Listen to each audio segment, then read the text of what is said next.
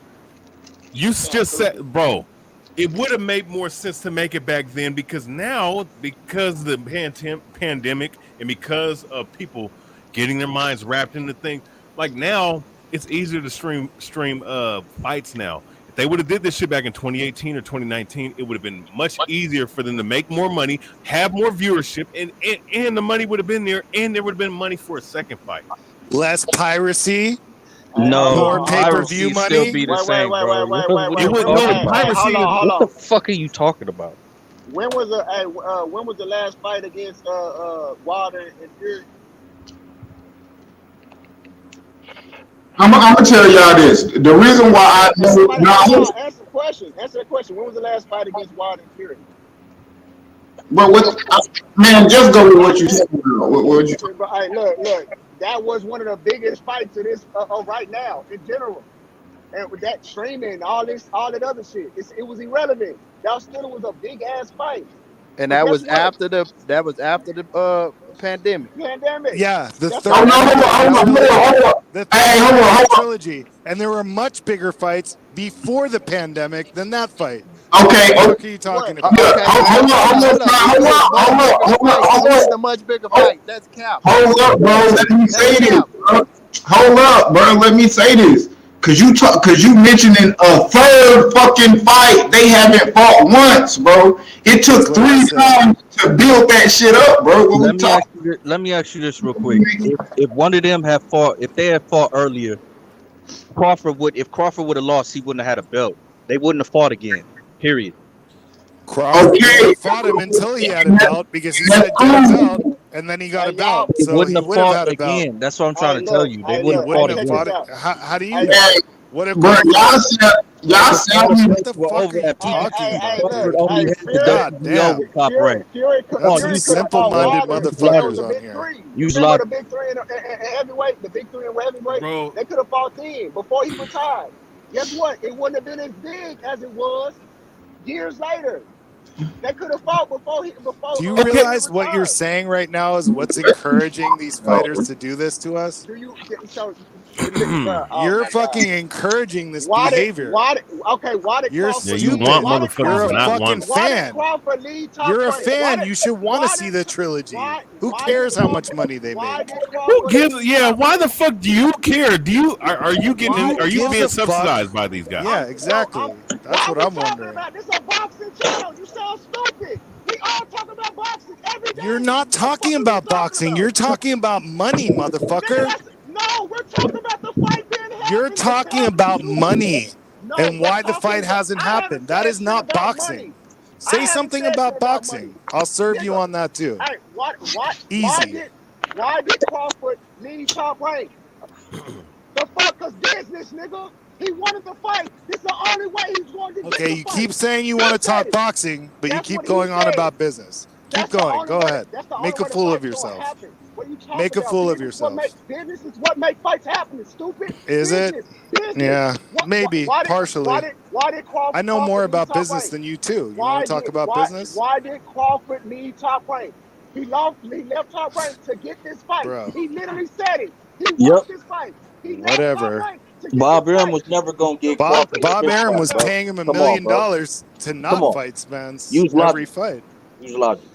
Use the logic. He left Top Rank. Hey, here's the thing though. This fight's not even gonna happen though. Because of them fucking waiting all goddamn this whole fucking time. The fight's not even gonna fucking happen anyways. mean, I don't think You know nobody why? got that Because bullshit, but because the guys like y'all sitting up here giving them the incentive to do the shit they're doing, which is intentionally avoiding the fight. And it's both of their fault. bro. It's mainly the Hold on, bro. PBC. You Wait, can't hold blame. up. Let Go me ahead. finish Go ahead. this last little sentence. Mainly the PBC and Spence because they really didn't want the fight. But Crawford deserves some kind of blame as well to some degree. But at the end of the day, they're not fighting. And they're not going to fight. And when they do fight, it's going to be next year when Bud is 35 It's or because the 36 years money old, doesn't make and sense, when Spence is historian. 33, 34 fucking years old, man. The money Okay, doesn't make so sense, all historian, right, according to so these hey, guys. Hey, hold up, bro. We need some control on the panel. Niggas talking too crazy much, man. John, you go, bro, and then let Haplo go, and then I'll go after Haplo, bro. all right, look. So look, I this don't is need to my go. You go, this. Q. Hey, this my whole take on it, bro. We talking boxing as fans. We like to see the shit, but we can't talk about boxing without talking about what's been the holdup for these fights, and it's been the business part. We don't like, but really, it's the promotional companies. If we And we're could, telling you that's the if, excuse that hey, they're hey, be making. quiet, bro. We ain't. It's my goal. Look, if we could take the promotion companies out the picture, it wouldn't even be no motherfucking argument about these fights being made. But since there are promotion and companies that's get in the way, you gotta talk about the business. Yeah, nigga want to see the fight. We want to see the fighters fight the best and fight them when we want to see them fight. But the fact of the matter is, the shit don't happen a lot of times because of the promotional companies. That's all I'm saying. Bro, and this what I think, bro. And I just thought this shit Bro, throughout. let me. Oh, All right, Q, is that you? go ahead. No, it's all right. Go ahead, Q. I was like, and I was just thinking this, bro. Like, why as y'all talking, I really can't say it's Crawford's fight that he holding it up, and this why I say that. If Crawford was willing to take the fight when he was on top rank, and they was trying to make it seem like that it couldn't happen because of Bob, and that not only Bob, that it probably could have happened with Bob, but we gonna wait and let this shit marinate. Meaning that marinating is on some more money shit. Okay, so if Terence Crawford sitting there like he making me wait because they want to make more money, right here now, the wait is over. I want the fucking money y'all had me waiting for. Don't have me wait 5 years for this low ass guarantee like that I already just made. I already made more than that in my last fucking fight. I was guaranteed more money than y'all trying to get me to take for this fight that y'all said y'all been marinating for all this fucking money. So Terence Crawford not holding up this fucking fight.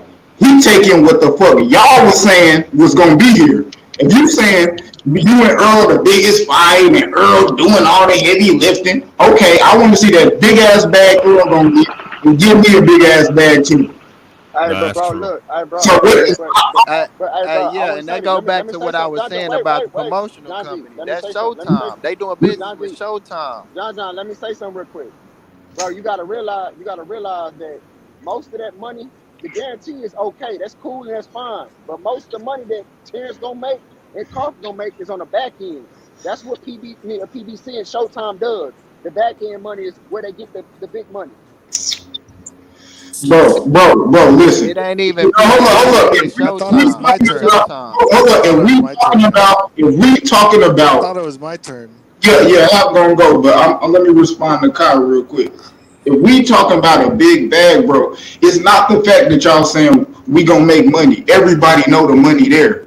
But you held me up saying the fight is big for the simple fact the fight big, bro. The guarantee got to be big. That shit at least better be bigger than what the fuck already been guaranteed before for a smaller fight with just my belt on the line. It's 3 more than motherfuckers, and they gonna add the ring. So, man, fuck all that, bro. Give them that money and run that fucking fight. Y'all can figure out how to make that shit back. You the goddamn promoter. I don't give a fuck about that. Give us the fight, bro. We don't give a fuck. We gonna hopefully, if you lay that shit out right, you will get our money and make that shit back. Why the fuck you sit here trying to add some fucking money up that you ain't even made yet? You trying to get motherfuckers money and you ain't even had them pay for it yet. That's some fucking. Well, check I this I out. get what you're Check saying. this out real quick. Spence, right? You see it, right? Spence made his highest purse of $8 million after that fight, right? And that's with a lower guarantee. So the money is gonna be there. It's gonna be there to be made. It's just the way PBC and Showtime do business. They offer lower guarantees and they give you revenue off the pay-per-view. That's how they do it. It's just a different business model. Bro, I Shit. can't even believe I'm hearing this shit. Honestly. Hey, talk What are your you shit. You can talking believe about? it because if Crawford was to Showtime lower gives you lower guarantee guarantees. and Okay, just be whatever. cool with it, it'd be all Okay, right. this But guy obviously does he's deals not with used to that. Showtime all That's the all it time, I'm is, bro. sure. Go ahead, cook, Hal. Bro, it doesn't matter, and it never did matter to Spence or Crawford what promotional company they would be with. If they were with the same promotional company or different promotional companies, they both have a guarantee and they both have a split of the purse. So these promotional companies come into play when it's like, hey, Q, I want to fucking kick your ass. If you and me want to fucking fight, me and Q want to fucking fight, we're going to fucking fight, bro. And we're going to tell our promoters, fuck you, make the fucking fight. I don't care what it takes. And They one, don't do that. But Hey, hold wait a on, minute. hold on. Not Let him done. talk, bro. Let him go ahead, go. Let go him ahead, go. Not go ahead, done. go ahead. Not done. And if we are with the same promoter or a different promoter, it doesn't matter. We're both guaranteed a certain amount of money and we're both getting a percentage. To the fighters, it matters not. So if me and Q really don't want to fight, we're going to start asking our people like, hey, yo, like what's going on? Like what's with the negotiations? Oh, they want this. All right, well then say no. Then you start getting into the shit that you guys are talking about. That's not talking boxing, bro. You're talking business and you don't even know what you're fucking talking about. So Bro, Hey, don't that's a even do it. wonderful world. That's all in a wonderful world when yeah. everything goes right and it's nothing that's in a lollipop world. But how boxing is right now, that shit don't happen like that. At all, bro. Hey, Listen, hey, I don't hey, know I what ain't he gonna talking lie. about. Hey, let me I guarantee you making a fight with Shakur and Devin Haney like that.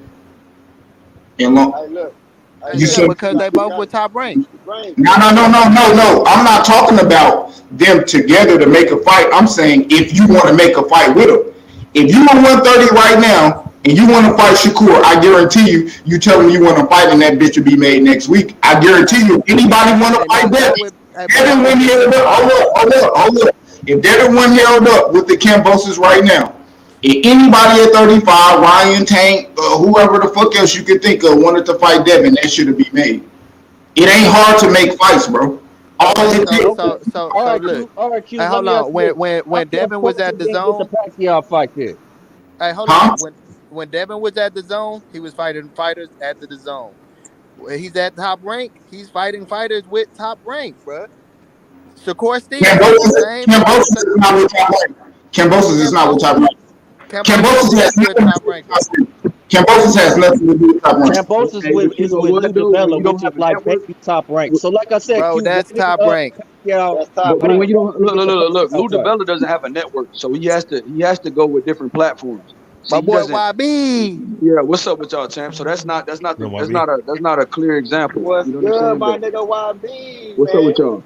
That's not a No. clear example of crossing the street because Lou DiBella don't have a street. So he works with whatever network will give him a date. Yep. So it's just simple as that. Hey So YB, do you agree that business is the holdup with these fights nowadays? the business is the hold up with EJ and Bud right now. I mean, if that's what y'all talking about, that's a With fact, bro. we talk that we were talking about, and with That's a just fact. top rank, just different crossing the streets. It'd be harder to make fights than when you have fighters that's at the same on the same promotion company.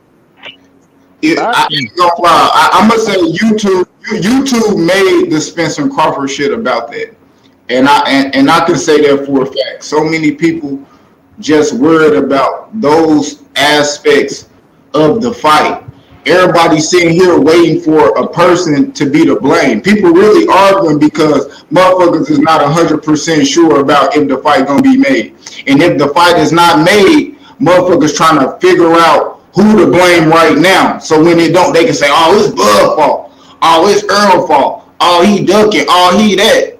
Bro, the fight just need to be made. Like, to be arguing like different type shit to really get to that point, because that's really all a motherfucker want to argue about. So they can say Earl fan can say Bud ducking, and a Bud fan can say Earl ducking because he didn't want to do this, and talk about the business shit. The business shit gonna be made, but y'all putting so much emphasis on certain little small nitpicking ass type shit because you want to place blame on the person that you think your fighter gonna be. Bro, that shit ain't got nothing to do with that, bro. See, me, I'm one that I don't put blame on either fighter, bro. I agree with them. They both should get the money they want. I blame. I don't know, bro. I don't know, bro. That shit got to divide, bro. It's actually, bro, motherfuckers don't understand, bro. Terence Crawford really don't do interviews with YouTubers because shit that they started up damn near 3-4 years ago off of this fight. And that's facts. That's like, and it's the same with EJ. EJ just do it because he more in the good graces of people as far as on the YouTube shit. I guess he more likable. He more liked because he will do the interview. But that's all it is. That's the bottom line what motherfuckers arguing with, because when we talking about the fight, the shit can get nipped in the bud in one fucking panel. To be honest, that's why motherfuckers really don't argue the fight like that. Motherfuckers arguing money and who gonna make the fight and who crossing the street, bro. Ain't none of that. Terence Crawford ain't got no fucking promoter. Terence Crawford waiting for somebody to give him that right deal so he can fight. Bro, he waiting for the right deal so him and Earl could fight, bro. These guys want to fight. But bro, you say it ain't about business, but you skipping over the fact that I ain't say it's not about business. I'm saying Hoplo said that. Okay, yeah. All I'm saying is, Crawford, he left Top Rank because of the business. You know what I'm saying? Like, he wasn't getting the fight that he wanted. They wasn't allowing him to get the fight that he wanted, man. A lot of these fights, like we talk about the boxing and who's gonna win, but we have to talk about why this fight is not happening. I'm not taking no sides of saying that it's Spence or it's Crawford. That's why, if you heard me earlier, I said that it should be a union over these goddamn promotion groups because of situations like this. I had a question I never got an answer to. Why did Crawford never get the Pacquiao fight? Somebody can answer that. Pacquiao didn't fight him. Okay, wait. But Pacquiao wanted $40 million though. Freddie Roach said no. Freddie Roach said no. They gave him the $40 million. And he said was Al. He turned it down. Bro, Phantom, if I Pacquiao didn't want to fight Crawford. He did. If say I want to fight you, Phantom.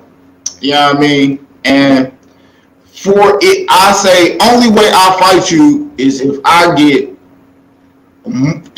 bro, a crazy amount of fucking money, whether I believe I can make it worth it or not. Pricing yourself out. Yes, bro. It could be to a point like, bro, you really don't want to fight him that fucking bad. You know what I mean? Like, if it takes so much money for me to get me out the bed to fight you, then it take the next man. Because Pacquiao didn't want to fight Crawford. It didn't take that. Yeah, it didn't take that. He could have made a lot of money, and he didn't. He didn't want to fight Crawford. Yeah, he didn't take that same amount of that same price versus Earl. Like you got a Bud price and you got an Earl price.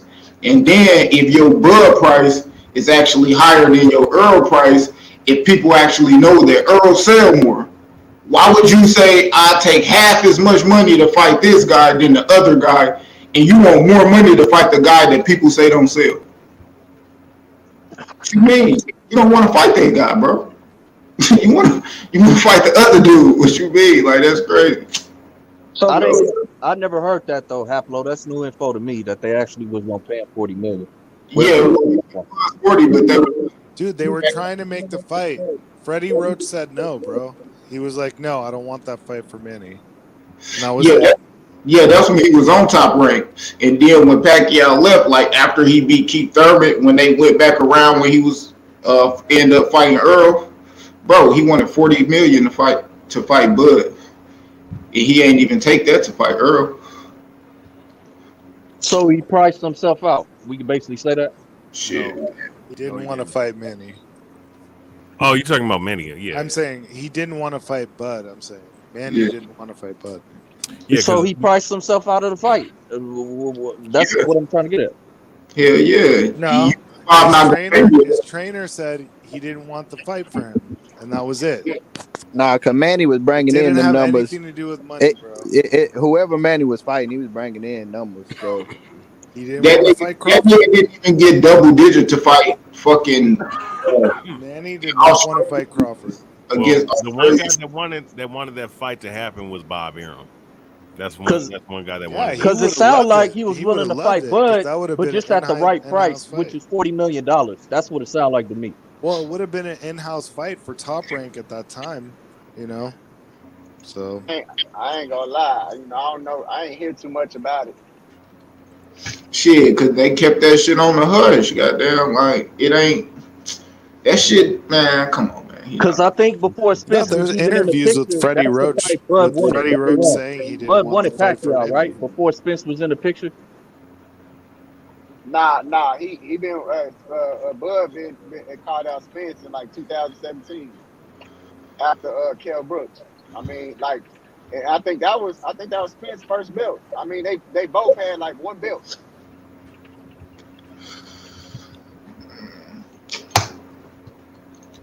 Man, hey. All I gotta say. What's up with it, YB? What's good, my boy? Big YB. Man, big bro, just chilling, bro. Just listening to y'all, man. Missed the panel. I was just wondering what's happening, bro. I just got on, but Yeah, they talk about the Spence and Crawford situation. Me, I believe the fight is gonna happen. I think Showtime is gonna make it happen. Boxing historian, Showtime they've been covering boxing for 36 years. Haplo, you a boxing historian your damn self. They've been in the business longer than ESPN, longer than DAZN, bro. I got faith in Showtime Boxing because they always been giving me the biggest fights ever since Evander Holyfield and Mike Tyson, Floyd Mayweather and Manny Pacquiao, Floyd Mayweather and Canelo Alvarez, since the days of Thomas Hearns, right? The boxing historian, is that right or wrong? Since the days of the Super Six with Andre Ward, right? Yeah. They gave us some great fights. They always gave us. reaching their hand. They always reaching their hand out to make business with anybody. But Showtime willing to make business with anybody. But here's the thing though. The longer this shit keeps lingering, the longer the fight is gonna take, and that's why if the fight is made at all, if it's made at all, it's gonna happen next year, maybe. The fight is gonna happen. Both fighters ain't got no other place to go, historian. I What know. else is Spence gonna do besides fight Crawford? What else is Crawford gonna do besides fight Spence? Yeah, and historian shit on my live earlier today. Shit, my boy Brandon, man, he had came on. He got the boxing channel 210 boxing and shit, and he said he talked to Bud, and Bud wouldn't do no interviews, but he said he talked to him like off camera for about 20 minutes, and he said he kept asking. He was like, "Is it gonna be in November or whatever?" And shit. He said before Bud walked out, he was like, "Yeah, it's gonna be November," you know. So I only go off like I keep saying, bro, what Earl say and what Bud say. So if they saying the shit gonna happen, November, yeah, I mean, Earl ain't really put no date or nothing on it, but Earl said the fight gonna happen. He confident it's gonna happen. Shit, I think this shit gonna happen. I mean, yeah, I'm not saying it ain't gonna happen. I just don't think it's gonna happen this year. I mean, it could. I'm saying it. I'm saying it. But here's the thing: it could. I'm just saying, the way, just the verbiage and the way this shit's going is just, it's irritating. To be honest, man. I mean, it's neither of them have anywhere to go. Like, this is the best dance partner for either of them. So it's more than likely 90% it's gonna happen. barring anything else. Yeah, because if it wait too long, we got to take an effect. Mandatories come in. You got dates before you ain't got to fight. Said you got to fight mandatories, and that's with Yep. both of them. So shit. If I mean, the time is now for the Because the fights. way I see it, I don't take, I'm 50-50 on it. Spence Crawford is whatever to me. But the way I see it is that they both have nowhere to go, so they're just trying to negotiate for as much as they can get. Neither of them have anywhere to go. They have to see each other. Yeah, I ain't gonna lie. It's not a better fight. I put it like that. It's not a better fight than them two, but it is other places they could go. We Like not where? we not gonna like it. Like I where? ain't we gonna shit, bro. Me personally, shit. I like Virgil and Earl matchup, and I like Boosin. Virgil ain't fighting none of those guys. Virgil ain't ready for him, and Oscar ain't. They got Oscar De La nowhere to Hoya go. ain't. Oscar ain't trying to put. He ain't trying to put Virgil gonna Ryan in it. Ryan ain't fighting nobody. Virgil ain't gonna fight nobody. That's how Virgil they gonna gonna do it get on Golden Boy. smoked. And Mugia. Mugia ain't fighting nobody either. So he ain't gonna fight them. They not putting Yeah. him in the ring.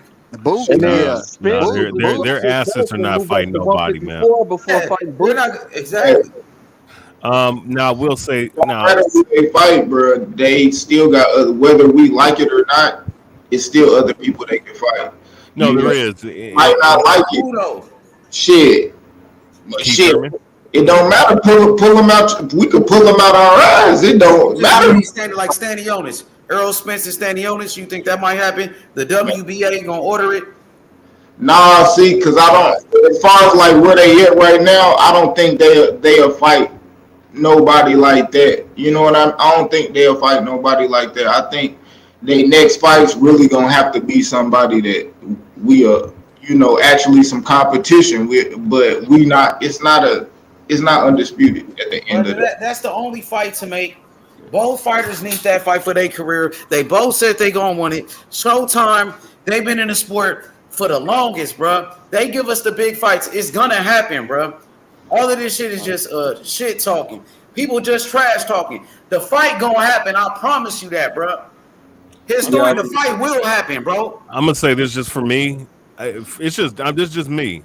I gotta see it announced for me to. It's gonna happen. I got faith in Steven Espinoza and Showtime Boxing, bro. They've been putting it down for years in America. You can't deny that, historian. They've been in the business longer than DAZN and ESPN. Facts or fiction. 36 years, never went out the sport. I thought Eddie Hearn was saying Showtime going out of boxing like HBO. What happened? Stephen They F. still in Espinosa boxing. said, "Fuck that, nigga. We here They'll stay in boxes. We'll see where they go, but yeah, nobody. There's no doubt in that. I'm just saying, I mean, this fight is very underwhelming, or at least the weight of this fight. So, I mean, look, it's 3 months. It's 3 months away from supposedly November.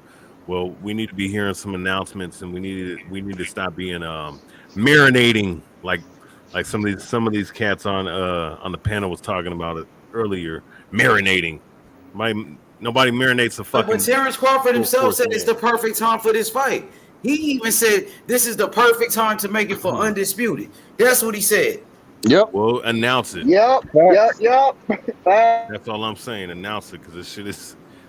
Well, they working on it. They're negotiating the fight, bro. When you make a fight of this magnitude, that shit just don't happen overnight, bro. They got to make sure everything is right before they sign that contract. That's all they doing. Hey, what your folks used to tell you when you was hungry and they was cooking in the kitchen? Get your ass out the kitchen till we done cooking. Oh yeah, I know. I know. So we've been waiting 5 years for the same fucking meal. I got you. You goddamn right. But the way it played out was perfect. Now it's for undisputed. Both fighters coming off of great performances, bro. Man, I'm ready for it, bro. And boxing needs a big fight, and they both want to fight each other. Showtime Boxing gonna do it. What's up, YB? H, if you look at it, Ugas never been stopped. Sean Porter never been stopped. What a hell of a storyline. Exactly. And that was for the undisputed. Last opponents are, like, the image of our last time seeing both of them is stopping somebody that's never been stopped. So Porter ain't never been stopped, and Ugas ain't never been stopped. You got guys going into a fight, both of them coming off a knockout win. So yeah, bro, and like Terence Crawford said in that Showtime interview, it's for all the marbles. Yeah. You keep saying it.